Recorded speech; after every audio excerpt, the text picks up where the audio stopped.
Hello viewers, this is Professor Dr. Waseem Khan from Shri Shivaji Law College, Parbhani. I welcome all the viewers to the lecture series of Law of Evidence. In the previous video, we have discussed the definition of proved, disproved and not proved. And in this present video, we will discuss the definition of fact, relevant fact and fact in issue. So this is a very important and basic definition of Indian Evidence Act. If we want to understand the concept of relevancy of facts as well as the provision of Indian Evidence Act, we have to understand these particular definitions. So without wasting your time, let us proceed towards our topic. First of all, we will discuss the definition of fact. The first part of the definition of fact is anything, state of things or relation of things capable of being perceived by the senses. So ऐसी कोई चीज़ जो हम अपने senses से perceive कर सकते हैं वो fact कहलाएगी. Next one is any mental condition of which any person is conscious. ऐसी कोई mental condition जिससे person conscious है, जो पर्सन के समझ में आती है, जहाँ से पर्सन वो सोचता है, ये भी एक फैक्ट है. तो हम वन बाय वन इसके एग्जांपल्स डिस्कस करते हैं.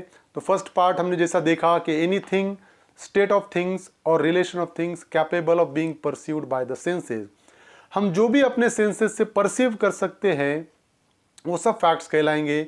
अब हमको पता है कि हमारे सेंसेस कौन से हैं, तो हम वन बाय वन एग्जाम्पल के साथ उनको डिस्कस करते हैं. The first one is heard. सुनना ये एक सेंस है. So if any person heard something, अगर कोई पर्सन कुछ सुनता है तो ये फैक्ट है. जैसा कि मैं लेक्चर डिलीवर कर रहा हूँ और आप लोग सुन रहे हैं, ये एक फैक्ट है. This is a fact. So if any person heard something, it is a fact. Next one is if any person saw something, if any person saw a certain incidence, this is also a fact. You are seeing my lecture, you are watching my lecture, then this is also a fact. अगर कोई कुछ देखता है तो ये भी एक fact के कंसेप्ट में आएंगे. देखना ये भी एक सेंस है. Then if any person speaks something, अगर कोई कुछ बोलता है, this is also a fact. I am delivering a lecture, I am speaking something, this is a fact. मैं कुछ बोल रहा हूँ लेक्चर के थ्रू, ये भी एक फैक्ट है. Then next one is smell. If a filthy smell is there, if a good smell is there, this is also a fact. अगर हम कुछ सूंघते हैं, अगर हम कुछ स्मेल करते हैं, ये भी एक फैक्ट के कंसेप्ट में आएगी. सूंघना ये भी एक सेंस है. Then if any person taste something, so taste is also a one kind of sense. तो अगर हम कुछ टेस्ट करते हैं, हमको पता है कि हम अगर शुगर खाएंगे तो उसका टेस्ट मीठा है, तो शुगर का टेस्ट मीठा है, टेस्ट करके पता कर सकते हैं हम, और ये है फैक्ट. अगर हम नमक खाएंगे तो खारा लगेगा, that is also a fact. Then अगर हम मिर्च खाएंगे तो तेज लगेगी, that is also a fact. So these are the facts, these are the examples of facts. Then next kind of fact is any mental condition of which any person is conscious. So tell us what you think. This particular statement indicates the mental condition of person. कि मुझे बताओ आप क्या सोच रहे हो. तो ये जो है सोचना, ये एक मेंटल कंडीशन है, और जो कोई भी सोचेगा, कुछ भी सोचेगा, तो वो होगा fact. acts fraudulently. So any person acts fraudulently. हमने बहुत से इंडियन पिनल कोड के डेफिनेशंस में देखा है कि whoever does fraudulently, कि अगर कोई fraudulently, कि अगर कोई फ्रॉड करता है तो ये फ्रॉड जो है ये मेंटल कंडीशन पर्सन की दर्शाता है. तो ऑनेस्टली कोई काम कर रहा है या किसी के साथ कोई फ्रॉड कर रहा है, ये मेंटल कंडीशन दर्शाता है. तो अगर किसी ने कोई फ्रॉड किया, फ्रॉडुलेंटली कोई एक्ट किया, तो ये भी एक फैक्ट है क्योंकि ये मेंटल कंडीशन दर्शा रहा है. Then has a certain intention. If any person is having a certain intention to do a certain act, this is also a fact. हम रूटीन लैंग्वेज में ये कहते हैं कि मेरा इंटेंशन ये नहीं था, मेरा इंटेंशन ऐसा करने का नहीं था. ये जो इंटेंशन है ये भी आपकी मेंटल कंडीशन को इंडिकेट करता है, मेंटल कंडीशन को दर्शाता है. So intention is also a fact. The next one is acts in good faith. हम बारहा कहते हैं कि जो मैंने एक्ट किया है गुड फेथ में किया, मेरा इल इंटेंशन नहीं था इसके पीछे. तो ये गुड फेथ जो है this is also a mental condition, this is also a example of mental condition. So these are the particular example of fact. तो anything state of things which can be pursued by the senses और any mental condition which any person is conscious, this is a fact. अब ये सब हमने examples देखे fact का, लेकिन ये फैक्ट का किसी केस से तभी कोई लेना देना होगा जब वो केस में इन्वॉल्व होगा. फॉर एग्जाम्पल आप मेरा मैं लेक्चर डिलीवर कर रहा हूँ, फैक्ट है, आप सुन रहे हो, ये फैक्ट है, आप मुझे देख रहे हो, ये भी फैक्ट है.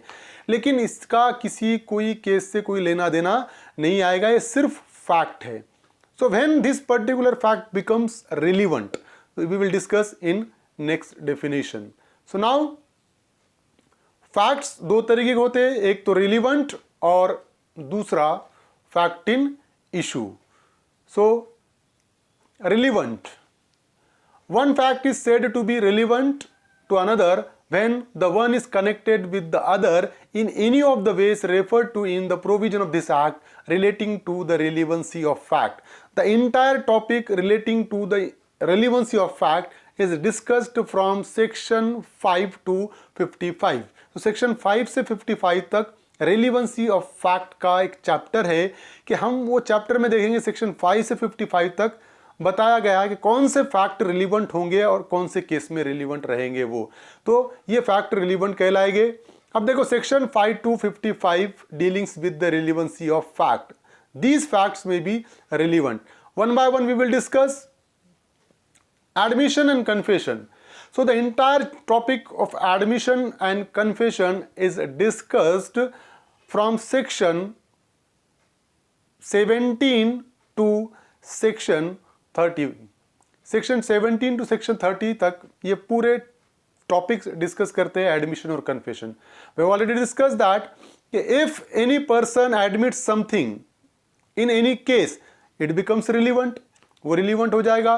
फॉर एग्जाम्पल आप मौके वारदात पे थे या नहीं थे, अगर कोई पर्सन बोलता हाँ मैं था, तो ये रिलीवेंट हो जाएगा क्योंकि ये एडमिशन है. अगर कोई पर्सन किसी को कहता है कि आपने ये ऑफेंस किया क्या, तो अगर वो कहता है कि हाँ मैंने किया, तो ये भी रिलीवेंट हो गया क्योंकि ये कन्फेशन है. तो एडमिशन एंड कन्फेशन, अगर किसी पर्सन पे चार्जेस है कि उसने मर्डर किया और अगर उसको क्वेश्चन पूछा जाता है कि तुमने मर्डर किया क्या, तो वो कहेगा हाँ मैंने मर्डर किया, yes I have committed a murder, this is a confession. क्योंकि वो केस जो चल रहा है मर्डर का केस है और ये कन्फेशन उस केस से रिलीवेंट हो जाएगा. तो ये एडमिशन एंड कन्फेशन रिलीवेंट रहेंगे. Next one is a dying declaration. Section 32 of Indian evidence act deals with the concept of dying declaration. मरने के पहले अगर कोई अपने मरने की वजह अगर स्टेटमेंट में बताता है तो वो डाइंग डिक्लेरेशन कहलाएगा. And dying declaration is a relevant क्योंकि ये रिलीवेंट है. अगर कोई किसी पर्सन की डेथ हो जाती है और वो अपने डेथ की रीजन बताता है अपने स्टेटमेंट में, तो उसके डेथ का रीजन है, इसलिए वो डाइंग डिक्लेरेशन क्या हो गया, रिलीवेंट हो गया. Then next one is judgement of other cases. So judgement of other cases are a relevant.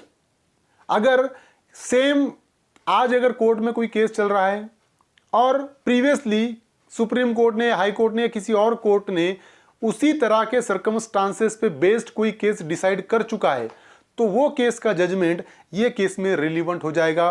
वो साइटेशन हम लगाकर ये केस में हम फैक्ट को प्रूव कर सकते हैं. तो judgement of other cases are relevant in the another case. Expert opinion.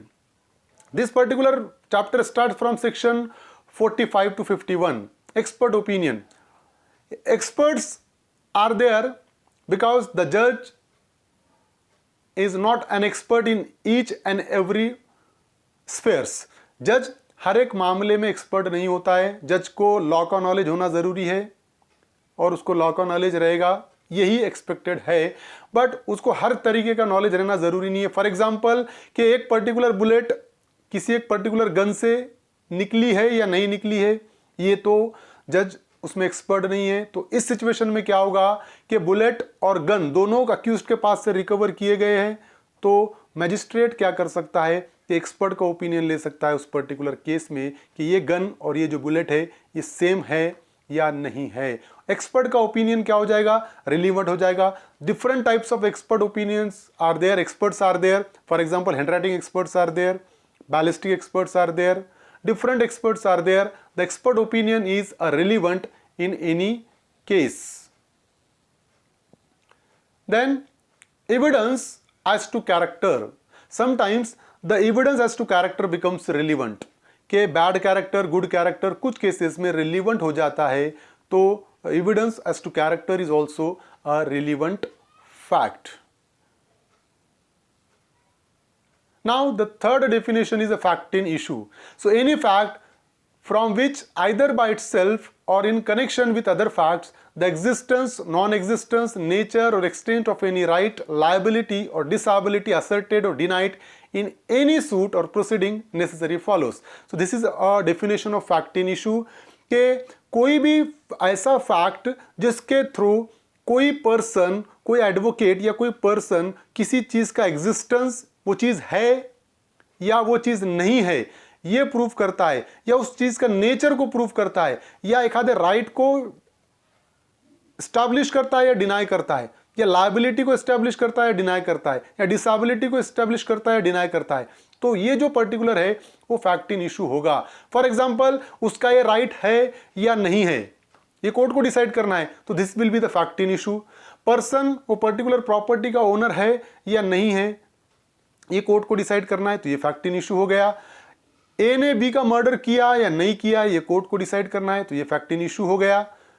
ये पर्सन को राइट का नेचर कैसा है, whether he is a owner और whether he is a mortgager और whether he is a lessee, this is also a fact in issue in a particular case. So we will discuss examples.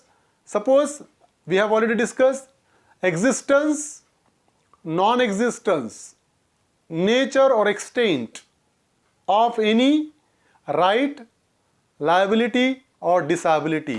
तो एक आधे right का existence, non existence और उसका nature, या एक आधे लायबिलिटी का एग्जिस्टेंस, नॉन एग्जिस्टेंस और उसका नेचर, या एक आधे डिसेबिलिटी का एग्जिस्टेंस, नॉन एग्जिस्टेंस और नेचर और extent. This will be the fact in issue. Asserted और डिनाइड, कोई भी केस में इस चीज़ों को एक तो कोई बताएगा कि हाँ ये मेरा राइट है, या कोई डिनाई करेगा. एक पार्टी बोलेगी, दूसरा पार्टी उसको डिनाई करेगी. वैसा ही एक पार्टी बोलेगी ए ने मर्डर किया, दूसरी पार्टी बोलेगी ए ने मर्डर नहीं किया. एक पार्टी बोलेगी कि ए ओनर है, दूसरी पार्टी बोलेगी बी ओनर है. तो अब ये जो डिस्प्यूट है ये कोर्ट को डिसाइड करना है. तो in short we can say that whatever the dispute is before the court of law, that will be called as a fact in issue. जो भी डिस्प्यूट कोर्ट के सामने है वो फैक्ट इन इशू कहलाएगा. उसका एग्जाम्पल है, suppose if there is a charges of murder is levelled against the person, तो in this particular case the fact in issue may be that A caused B's death. ये एक fact in issue हो गया कि A ने B को जान से मार दिया, ये एक फैक्ट इन इशू हो सकता है. Another fact in issue may be that A intended to cause B's death, कि ए ने इंटेंशन के साथ बी को जान से मार दिया, ये भी एक फैक्ट इन इशू हो सकता है. Another fact in issue may be there, that is that A had received grave and sudden provocation from B, कि A को अचानक से गुस्सा आ गया और वो गुस्से के चलते उसने B की जान ले ली. That may be also a fact in issue in this particular murder. Another fact in issue may be there, facts which are in disputes. हम क्या कहेंगे कि fact in issue को हम ऐसा बोल सकते हैं कि those facts which are in dispute, that may be a fact in issue. ऐसे फैक्ट्स किसी केस में जो डिस्प्यूट में है वो फैक्ट इन इशू कहलाएंगे. So these are the definition of fact, relevant and fact in issue. I hope you like this video, and if you like this video, please hit the like button, subscribe my channel and share this particular video with your friends. Thank you. Thank you.